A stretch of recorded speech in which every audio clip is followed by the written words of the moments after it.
Hello les rêveurs! Nous revoici donc pour une nouvelle vidéo pour le bilan du mois d'août, puisque nous sommes le 1er septembre. Cette fois-ci je suis toute seule et j'espère que cette vidéo sera à peu près correcte vu que j'ai changé mon système pour filmer et que la lumière est un petit peu différente par rapport à d'habitude. Si d'avance le son est pourri, je m'en excuse de tout mon être. Voilà. Bon, alors, qu'est-ce que j'ai lu ce mois-ci? Très peu entre nous soit dit, beaucoup moins que d'habitude parce que je travaillais, donc c'était plus difficile pour moi de trouver du temps pour lire et surtout la motivation le soir. Bref, j'ai quand même réussi à lire, donc pour le premier, La quête des librements de tome 3, le livre du temps, pardon, le livre des âmes, c'est pas ça, de Karina Rosenfeld, publié aux éditions La Talente. Alors ça a été vraiment un bon livre pour terminer la saga. C'est toujours la même chose par rapport à ce que j'ai dit dans mes chroniques. Il y a beaucoup de douceur, c'est un univers qui est quand même très travaillé et nos héros sont des héros mais ils restent profondément humains et ont des ressentis que tout le monde pourrait avoir. Ils sont quand même très forts et très touchants. Donc j'ai été vraiment heureuse de pouvoir lire cette saga. Je remercie encore la bibliothèque d'une Serre d'Aigle, ma poétesse, pour m'avoir prêté la saga, tous les livres. Et puis voilà, donc je vous les conseille fortement. J'espère pouvoir lire la suite, donc la quête des pierres de lieu, je crois que c'est un truc comme ça. Ça m'a l'air vraiment intéressant et voilà. Donc ensuite, ça fait le premier. J'ai lu, c'était le mois où je terminais un petit peu les sagas aussi. J'ai fini la saga de Shannara avec l'enchantement de Shannara de Terry Brooks aux éditions J'ai lu, Fantasy. Alors je dois avouer que celui-là par contre ça a été mon préféré de la saga. Je l'ai trouvé vraiment intéressant. J'ai mis un petit peu de temps à lire parce qu'en même temps il n'est pas très fin. Mais ça a été que du bonheur parce qu'on rencontre deux personnages. Ça y est, j'ai oublié comment il s'appelle. Je crois que c'est Bryn et Jair. Oui, c'est ça. Ouais, j'ai bonne mémoire. Bref, Bryn et Jair qui sont Jair, je ne sais pas comment ça se prononce, qui sont un frère et une sœur en fait, et qui sont les enfants de Will qu'on trouve dans le tome 2 et qui vont à leur tour devoir sauver en fait le monde qu'ils connaissent à la suite, enfin en suivant Alanon. Et j'ai trouvé ça vraiment très sympathique parce que c'est pas seulement centré sur le héros qui a besoin de son frère en fait, donc Bryn a besoin de Jair pour pouvoir sauver, pour arriver à ses fins. Et il y a vraiment des moments sympas. Bon, le seul problème c'est que j'ai toujours l'impression que Terry Brooks est un handicapé des sentiments. Il s'est un petit peu amélioré dans celui-là, mais alors il y a encore du chemin à faire. Hein. Mais n'empêche que c'est vraiment un bel univers et que ça peut être touchant quand même et qu'on passe vraiment un bon moment en lisant. J'ai l'impression que c'est nul ce que je raconte, c'est pas grave. Je commence à avoir l'habitude au bout d'un moment. Enfin voilà, c'est vraiment une saga que je conseille. Merci à Justine de Lire une Passion de me l'avoir conseillé. J'ai vraiment passé un bon moment avec. Toc. Ensuite, ça par contre c'est bon. Ça c'est ma petite découverte du mois. Il s'agit du Chevalier d'Harmental d'Alexandre Dumas. Ah ouais, c'est Dumas quoi. Alors c'est une vieille édition que j'ai trouvée, enfin pas suivie, elle doit dater de 1960 ou même plus, je sais pas. Je l'ai trouvée dans un vide-grenier, dans une brocante, pardon, une brocante. Et je n'ai vraiment pas été déçue parce qu'en fait c'est un livre qui a été écrit avant Les Trois Mousquetaires. Et c'est là qu'on voit en fait qu'il commence à faire des romans de cap et d'épée Dumas. Et c'est vraiment mignon, c'est un petit peu... Je vais dire que c'est un peu kitsch pour certains. Mais j'ai trouvé ça vraiment mignon, puis même s'il y a des passages qui sont vraiment pas expliqués, contrairement à ce que Alexandre Dumas nous a habitués à voir dans les tomes suivants, dans les autres romans qu'il a fait. C'est vraiment quelque chose d'agréable à lire et dont on prend plaisir. En plus, regardez, il y a des gravures à l'intérieur et je trouve ça vraiment trop génial. Donc voilà, je pouvais que apprécier. Ça a vraiment été un bon moment, puis en même temps, enfin, c'est Dumas quoi, je peux pas dire autre chose. J'aime Dumas. Voilà. Donc ensuite, je me suis attaquée à La Mélodie du Destin, tome 2, qui fait partie d'un de mes 2 coups de cœur du mois. Donc je savais, Mouchou descend là. Voilà. Mon système de vidéo, je vous dis, est un peu particulier aujourd'hui. J'espère que Mouchou va pas faire de bêtises. On arrive quand même presque à la moitié de la vidéo. Ouais, je vais y arriver, on va y arriver, on peut le faire. C'est une malade. Bref, La Mélodie du Destin, tome 2, Revanche de Amandine Weber, publié aux éditions Valentina. Je savais que ça allait être un coup de cœur parce que j'avais énormément aimé le tome 1. Et que le tome 2, ça pouvait être que la même chose.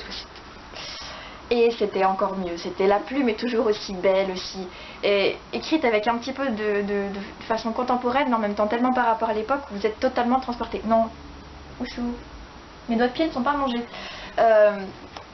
Des personnages sont vraiment charismatiques, et même s'il y en a certains qu'on peut croire parfaits, ils ne le sont pas. Et justement, on les aime de tout notre cœur, et la romance, elle nous emporte. Ah, totalement. Bref.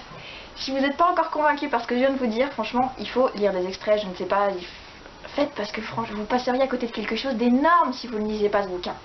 Voilà. Ça va faire bizarre hein, que je regarde un peu plus l'écran cette fois. Je raconte n'importe quoi, faites pas gaffe. Ensuite, je suis passée à Animae tome 4, donc Le Rire de la Hyène, donc vous pouvez voir une partie de la couverture ici, sur ma liseuse. Ça a été mon deuxième coup de cœur du mois. C'est Animae quoi. Ça a été la fin de la saga, ça a été un petit peu dur de leur dire au revoir à nos personnages, mais j'ai pas ressenti le manque qu'on pouvait avoir, enfin pas de frustration de leur dire bye bye, c'est bon, c'était les derniers chapitres où on vous trouvait. Tout a été génial. Génial, génial, génial. Je suis amoureuse de ce couple, je suis amoureuse de Josh, j'aime énormément Lou, elle est fantastique, originale, un peu puérile par le moment, mais elle nous fait tellement penser à nous que... Voilà. En plus, les intrigues sont tellement bien faites qu'il s'agisse des affaires que Lou et Josh font à la DCRI ou bien que des affaires de Direwolf. Je vous conseille sincèrement cette saga. Si vous n'avez pas lu, c'est pareil. Elle est sortie en papier. Elle commence à sortir en papier au livre de poche. Jetez-vous dessus. Jetez-vous dessus parce que ça vaut vraiment la peine et même plus encore que ça. C'est une auteure française, Roxane Dambre. Et elle vaut vraiment la peine qu'on la découvre. Moi je vous dis que j'espère pouvoir la suivre encore de longues années et puis qu'elle écrira encore des tonnes de trucs parce que c'est vraiment, vraiment bien écrit et qu'il y a un imaginaire de ouf là-dessus. Voilà. Ensuite, j'ai lu Abandon, tome 3. Alors j'avais lu les 2 premiers tomes en anglais, oui en VO. Ça m'avait beaucoup plu, j'étais un petit peu plus jeune. Ouais, quand même. Et j'avais énormément aimé. J'ai voulu lire le tome 3, j'en avais pas vraiment l'intention à la base. Au départ oui, puis après ça s'est estompé, puis j'étais plus dans le trip. Il s'est trouvé qu'on me l'a prêté, qu'une de mes potes me l'a prêté, et puis que bah en fait je me suis dit pourquoi pas. Je l'ai lu très rapidement, en une journée à peu près, et ça a été un bon voyage. Une bonne lecture mais sans plus. Je vous laisserai découvrir dans ma chronique que j'ai postée hier les défauts que j'y ai trouvés. C'est vraiment trop jeunesse pour moi maintenant, un peu trop niais. Mais je regarderai quand même cette saga avec affection et je la conseille pour les plus jeunes parce que c'est quand même sympa de découvrir ce genre de mythe, le mythe de Perséphone et d'Hadès, sous un autre angle et de manière plus moderne. Donc voilà. Ensuite, c'est ma dernière lecture complète du mois. Il s'agit de Beautiful Oblivion de Jamie Maguire. Donc c'est le premier tome des Maddox Brothers, donc des frères Maddox. Vous pouvez imaginer mon impatience quand je l'ai reçu de vouloir le lire. Il a attendu un petit moment dans ma palle quand même, dans le mine de rien. Parce que Jamie Maguire est quand même l'auteur de Beautiful Disaster et de Walking Disaster que j'ai énormément aimé. Je dois avouer que j'ai quand même été moins emballée par l'histoire de Trenton, le frère de Travis. Parce que c'est comme ça, enfin, quand on aime une histoire, on peut pas aimer autant. Et mouche qui m'énerve. On peut pas aimer autant les autres, mais ça reste quand même une très belle romance que j'ai bien appréciée, que j'ai lu très rapidement. 2 jours, je crois. C'est quand même quelque chose à découvrir parce que c'est quand même pas vide, on va dire, c'est pas cru comme histoire.